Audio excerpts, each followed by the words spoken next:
Renegade Immortal Chapter 574. Hello, welcome back to my channel Books with AR. जिस लम्हे silver dragon गायब हुआ, वैंगलिन की आंखों में वजाहत नमूदार हुई। वो समझ गया कि सिल्वर ड्रैगन शायद डीमन एम्परर की तलवार थी, जिसका जिक्र सू नाम के आदमी ने किया था। यहाँ पैदा होने वाली स्लॉटर एनर्जी शायद इस डीमन सॉर्ट की ग़िज़ा थी। जहाँ तक काले बालों वाले नौजवान का ताल्लुक है, अगरचे वो मर गया, लेकिन वो ब्लड पूल में दोबारा जिंदा हो गया। उसके गिर्द मौजूद तमाम ब्लड मिस्ट गायब हो चुका था और उसे दोबारा ऊपर चढ़ना पड़ेगा। एक दिन की कत्लो गारत के बाद ये जगह खामोश हो गई। वैंगलिन ब्लड पूल में बैठा और हार्ट ऑफ स्लॉटर को समझने लगा। जब मैंने सेलेस्टियल स्लॉटर आर्ट सीखा था, तो उस शख्स ने कहा था कि क्योंकि मैं लाइफ और डेथ ऑरा की कल्टीवेशन करता हूँ, इसलिए मैं इस स्पेल की कल्टीवेशन कर सकता हूँ। मैं आखिरकार समझ गया। किलिंग इंटेंट की लकीरें ब्लड पूल से वैंगलिन के जिस्म में दाखिल हुईं। ताहम अभी भी कुछ धुंधली तफसीलात है। सेलेस्टियल स्लॉटर आर्ट और लाइफ एंड डेथ डोमेन के दरमियान ताल्लुक, वैंगलिन ने सोचा। एक रात गुजरी और दूसरे दिन कत्लो गारत दोबारा शुरू हो गई। वैंगलिन यहाँ की कत्लो गारत में मुकम्मल तौर पर डूब गया। उसे अंदाजा नहीं था कि कितना वक्त गुजर चुका है, क्योंकि उसके गिर्द किलिंग इंटेंट मजबूत से मजबूत तर होता गया। लामहदूद कत्लो गारत और किलिंग इंटेंट के लामहदूद जज्ब ने वैंगलिन के जिस्म को Aahista Aahista heart of slaughter को समझने की इजाज़त दी। जब वैंगलिन पहली बार यहाँ आया था, तो हर कत्लो गारत के बाद 100 से ज्यादा लोग बच जाते थे। लेकिन अब वैंगलिन सिर्फ एक उंगली से किसी शख्स को आसानी से कत्ल कर सकता था। उसकी खून आलूद नज़र ने इलाके का जायजा लिया और 50 से कम लोग बाकी थे। 50 लोगों ने एक दूसरे को कत्ल करना जारी नहीं रखा, बल्कि अलग हो गए और कल्टीवेशन के लिए अपने अपने ब्लड पूल्स ढूंढ लिए। एक दिन की कत्लो गारत के बाद वैंगलिन के गिर्द ब्लड मिस्ट 50 फीट चौड़ा हो गया था। नामालूम वक्त एक बार फिर गुजर गया। एक और कत्लो गारत शुरू हुई। इस बार खत्म होने के बाद वैंगलिन ने एक दहाड़ मारी। आसमान में 20 से कम लोग थे। वैंगलिन के गिर्द ब्लड मिस्ट अब 70 फीट चौड़ा था और बाकी सबका ब्लड मिस्ट भी कई दर्जन फीट चौड़ा था। इस सुर्ख दुनिया में दिन गुजरते गए। अगरचे वैंगलिन को कभी कभी होश आ जाता था, लेकिन यहाँ तक कि वो भी नहीं जानता था कि कितना वक्त गुजर चुका है। अगर ये हकीकत ना होती कि स्लॉटर एनर्जी की 5 लकीरें लाइफ फोर्स सील्स में बदल गई थीं, जिन्होंने उसके जिस्म को ढक लिया था, तो वैंगलिन का मानना था कि वो यहाँ कई बार मर चुका होता। अपने पूरे जिस्म के गिर्द लाइफ फोर्स सील के साथ वैंगलिन एक ताकतवर चीते की तरह था, जिसने खुद को बाकी सबसे अलग करना शुरू कर दिया था। इस दिन जब दिन की आखिरी कत्लो गारत खत्म हुई, तो आसमान में सिर्फ 2 लोग बाकी थे। 2 लोगों में से एक वैंगलिन था। उसके जिस्म के गिर्द ब्लड मिस्ट अब कई 100 फीट चौड़ा था। फासले से वो एक सुर्ख सूरज की तरह लग रहा था। उसके सामने वही काले बालों वाला नौजवान था। वो एक बार फिर चोटी पर पहुंच गया था और उसके गिर्द ब्लड मिस्ट वैंगलिन से कमजोर नहीं था, बल्कि दरहकीकत ज्यादा मजबूत था। इस लम्हे सिल्वर लाइट दोबारा नमूदार हुई। इसकी सर्द नजर वैंगलिन और नौजवान पर पड़ी, इससे पहले कि इसने चूसा। काले बालों वाले नौजवान ने एक बार फिर दहाड़ मारी जब वो सिल्वर ड्रैगन की तरफ बढ़ा। सिल्वर ड्रैगन ने तहकीर की एक नादिर झलक दिखाई जब उसके विशाल पंजे नीचे दबाए गए। इस लम्हे ऐसा लगा जैसे आसमान गिर रहा हो। नौजवान के अंदर से धमाके की आवाजें आईं जब उसका जिस्म टुकड़ों में बिखर गया। लेकिन उसके मरने से ठीक पहले कुछ ब्लड मिस्ट उसके जिस्म में दाखिल हुआ, फिर उसका जिस्म टुकड़ों में बिखर गया। उसी वक्त काले बालों वाला नौजवान ब्लड पूल्स में से एक में दोबारा जिंदा हो गया। उसके गिर्द तमाम ब्लड मिस्ट गायब हो चुका था जब वो खामोशी से ब्लड पूल में कल्टीवेशन कर रहा था और आसमान की तरफ देखा भी नहीं। इस लम्हे सिल्वर ड्रैगन ने अपनी नज़र वैंगलिन पर जमाई। वैंगलिन ने सिल्वर ड्रैगन के जज्ब करने के लिए ब्लड मिस्ट छोड़ने में हिचकिचाहट नहीं की। सिल्वर ड्रैगन गायब हो गया और वैंगलिन नीचे उतरा। जब उसने देखा कि सिल्वर ड्रैगन कहाँ गायब हुआ, उसकी आंखों में वजाहत वापस आ गई। वो आहिस्ता आहिस्ता एक ब्लड पूल की तरफ चला और ब्लड पूल के अंदर मौजूद कई लोग तेजी से उठे और चले गए। वैंगलिन ब्लड पूल के अंदर अकेला बैठा और उसकी आंखों ने अपनी वजाहत बरकरार रखी। उसके चेहरे पर आहिस्ता आहिस्ता मुस्कुराहट नमूदार हुई। मुस्कुराहट बड़ी होती गई, यहाँ तक कि वो आखिरकार हंसी में फट पड़ा। उसकी हंसी इस सुर्ख दुनिया में गूंजी, लेकिन किसी ने उस पर तवज्जो नहीं दी, क्योंकि वो सब किलिंग इंटेंट को जज्ब करने पर तवज्जो मरकूज किए हुए थे। Celestial slaughter art. एक लाइव सील बनाने के लिए एक जिंदगी को ज़िबा करना, ये मौत के साथ जिंदगी पैदा करना है, जो रीइंकार्नेशन के मुताबिक है। एक चक्कर जहां मौत लाइव सील्स पैदा करती है। ये स्पेल दर हकीकत सिर्फ रीइंकार्नेशन की लाइफ और डेथ है। लाइफ और डेथ के दरमियान तब्दीली। वो सिल्वर ड्रैगन भी यही कर रहा था, इस सारी मौत को जज्ब करके उसे हयात में बदल रहा था। यहाँ का फॉर्मेशन भी यही उसूल रखता था। तो ये ऐसा निकला। वांगलिन की आंखें रोशन थीं, उसने बसीरत हासिल कर ली थी। जिस लम्हे उसने बसीरत हासिल की, स्लॉटर एनर्जी की 5 लकीरें जो इस वक्त उसके जिस्म के गिर्द लाइफ सील्स के तौर पर काम कर रही थीं, तेजी से उसके सामने नमूदार हुईं। वो उसके सीने के सामने जमा होकर एक विशाल ग्रे वॉर्टेक्स बन गईं। ये वॉर्टेक्स उसके जिस्म के अंदर गायब होने से पहले उसके सीने के सामने तेजी से घूमा। इस लम्हे उसका पूरा वजूद बदल गया और इस सुर्ख दुनिया में अचानक एक ऐसा किलिंग ऑरा नमूदार हुआ जो पहले कभी नहीं देखा गया था। इस लम्हे इस सुर्ख दुनिया में हर शख्स ने अपनी आंखें खोलीं और वांगलिन को देखा। Slaughter aura. वांगलिन की आवाज इस सुर्ख दुनिया में गूंजी। जैसे ही उसका सेलेस्टियल स्लॉटर आर्ट फैला, वांगलिन के करीब ब्लड पूल से धमाकों की आवाजें आईं। वो लोग जो नामालूम बार कत्ल और दोबारा जिंदा किए गए थे, सब फट गए और स्लॉटर एनर्जी की लकीरें बन गईं। तकरीबन एक पल में स्लॉटर एनर्जी की तकरीबन 100 लकीरें बन गईं। वो ग्रे भूतों की तरह वांगलिन के गिर्द घूमने लगीं। ये खत्म नहीं हुआ। वांगलिन को मरकज मानते हुए ब्लड पूल्स के अंदर तमाम लोग फट गए और ग्रे गैस में बदल गए। पूरी सुर्ख दुनिया टूटना शुरू हो गई। बड़ी मिकदार में ग्रे गैस स्लॉटर एनर्जी में जमा हो गई और वांगलिन के गिर्द घूमने लगी। टूटने वाले लोगों में से कोई भी दोबारा जिंदा नहीं हुआ। इस बार वो वाकई मर गए। जिस लम्हे उनके जिस्म टूटे, उनकी आंखों ने लातादाद सालों में पहली बार वजाहत जाहिर की, और उस वजाहत के अंदर राहत की झलक थी। धमाकों की आवाजें और ग्रे गैस का मंजर सुर्ख दुनिया में भर गया। फासले पर ब्लड पूल में काले बालों वाले नौजवान ने अचानक अपना सर उठाया। उसकी आंखें मुकम्मल तौर पर खून आलूद थीं और उसके जिस्म के गिर्द ब्लड मिस्ट की पतली सी तह नमूदार हुई।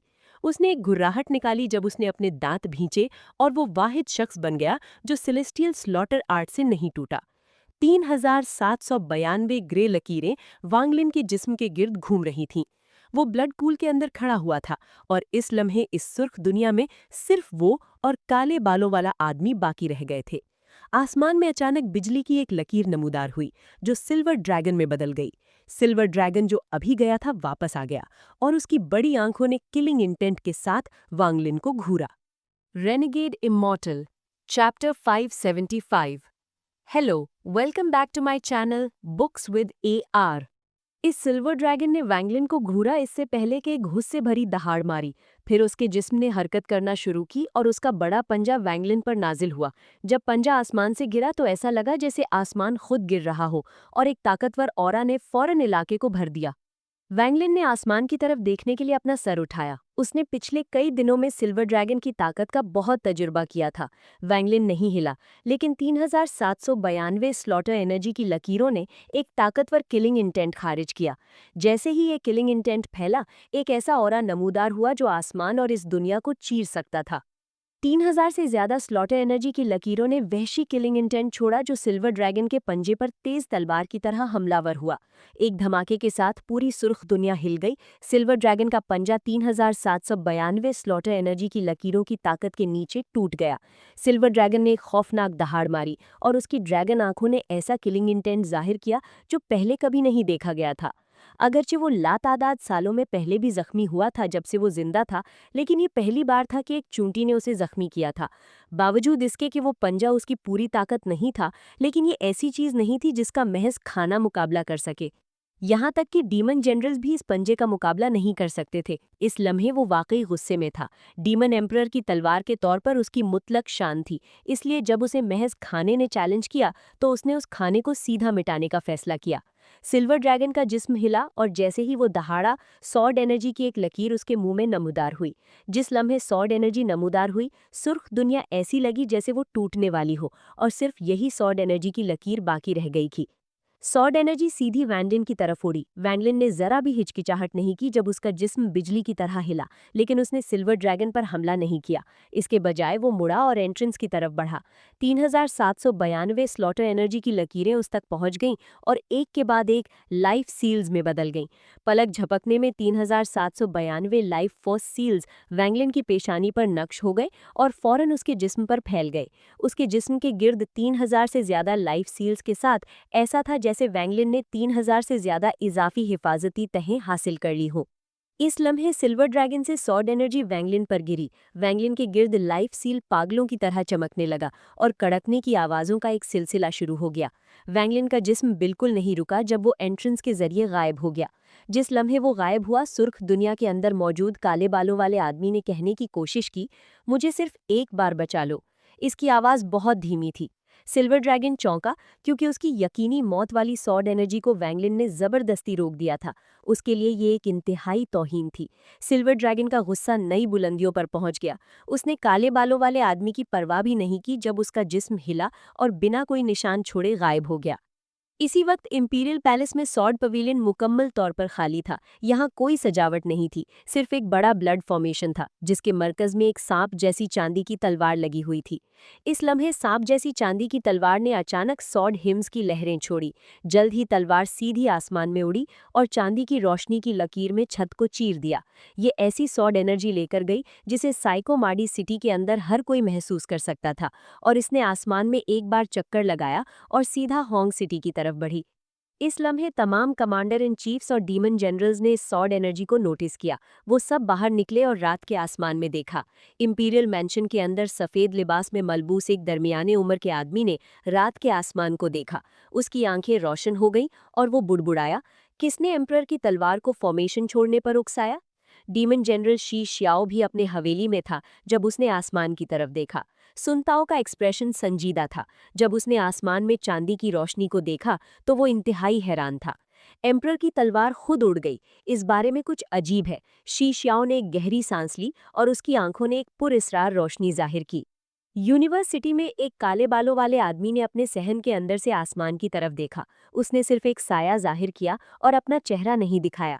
जब उसने आसमान में चांदी की चमक को देखा तो उसने सरगोशी की, ये एम्परर की तलवार का गजब है। आप दोनों की नज़रों में एम्परर की तलवार कैसी है? इस शख्स के पीछे दो लोग थे और दोनों अपनी पीठ पर बड़ी तलवारें उठाए हुए थे। उनकी आंखों ने पुरस्रार रोशनी जाहिर की जब उन्होंने फासले में गायब होती चांदी की रोशनी को घूरा। उनमें से एक ने थोड़ा सोचा और आहिस्ता से कहा, ये मास्टर की तलवार से कम नहीं है। क्या ऐसा है?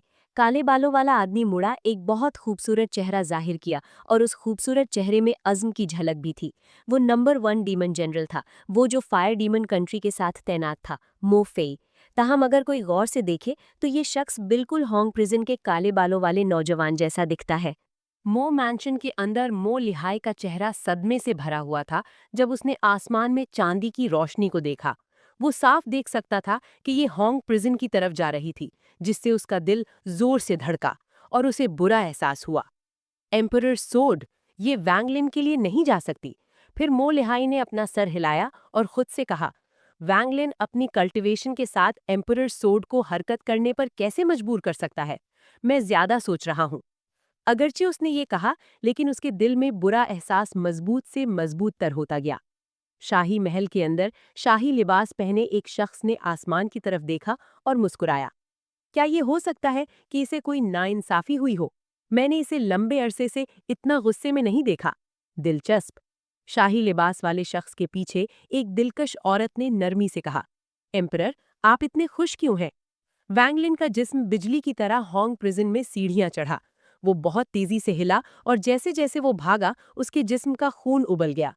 अगरचे उस सोड एनर्जी की ताकत उसके जिस्म के गिर्द लाइफ सील्स से हट गई थी, लेकिन इसने फिर भी उसके जिस्म में खून को पागल कर दिया था। जब वो सीढ़ियां उतरा था तो वो तेज नहीं था, लेकिन अब वो एक झटके में गुजर गया। जल्द ही वो सीढ़ियों के ऊपर पहुंच गया।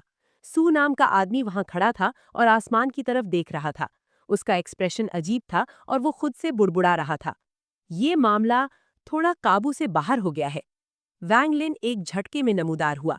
जिस लम्हे वो नमूदार हुआ, सू नाम के आदमी ने वैंगलिन को देखने के लिए झटके से मुड़ा। एक आह भरने के बाद उसने तेजी से सरगोशी की, तुम यहाँ से नहीं जा सकते, मेरे पीछे आओ। इसके साथ वो एक तरफ कूदा और तेजी से दूसरे रास्ते पर उड़ गया। वैंगलिन की आंखें तंग हो गईं, लेकिन जल्द ही उसने नाकाबिले तस्वुर सोड एनर्जी को बिजली की रफ्तार से आते हुए महसूस किया। वो इस सोड एनर्जी से बहुत वाकिफ था। ये सिल्वर ड्रैगन थी। अपने सर को सुन्न होता महसूस करते हुए वैंगलिन तेजी से सू नाम के आदमी के पीछे चला। उसने तेजी से अपनी मौजूदगी को छुपाया, बगैर कोई इशारा जाहिर किए। वो दोनों इंतहाई तेजी से हरकत में आए और होंग प्रिजन में रास्ता बनाने के बाद गायब हो गए। उन दोनों के जाने के कुछ देर बाद एम्परर सोड पहुंची और सीधा दरवाजा तोड़ दिया। इसने कैद खाने का सफाया किया, उस खाने को ढूंढते हुए जिसने इसकी शान को नुकसान पहुंचाया था। इस लम्हे होंग सिटी में एक रिहाइशगाह की दीवार पर खामोशी से एक रास्ता खुला। वैंगलिन दरार से बाहर निकला। सू नाम का आदमी बाहर नहीं आया, लेकिन एक आह भरी और तेजी से कहा, हमारा मुआहिदा मत भूलना। इसके साथ दीवार बंद हो गई और सू नाम का आदमी तेजी से चला गया।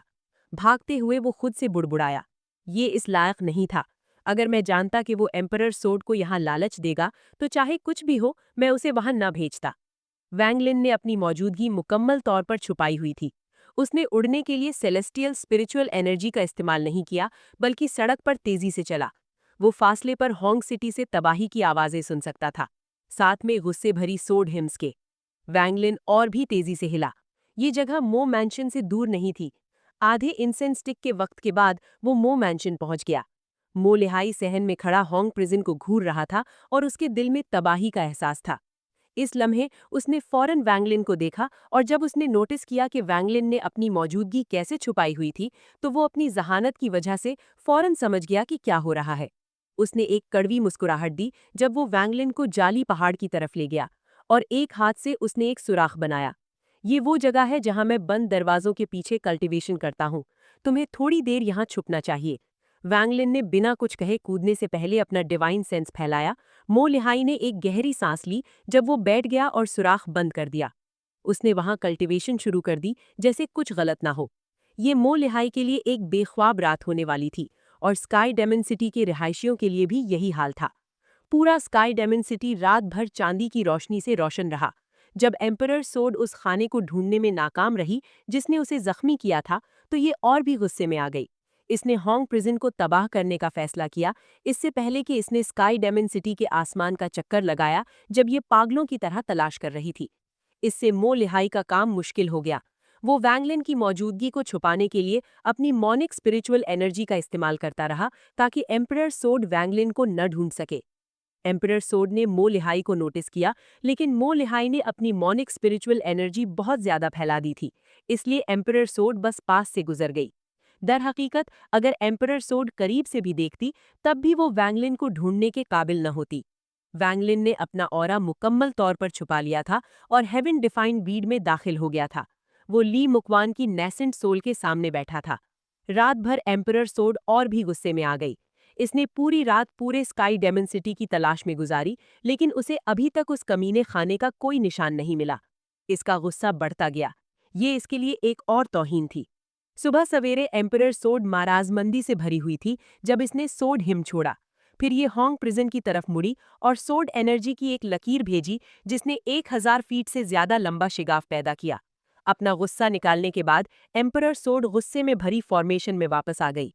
Hong prison sky demon city के 4 अजीम कैद खानों में से एक था। अगरचे एम्परर सोड ने इसे नुकसान पहुंचाया था, लेकिन बहुत सारे अफराद और साजो सामान के साथ इसे तेजी से ठीक कर दिया गया।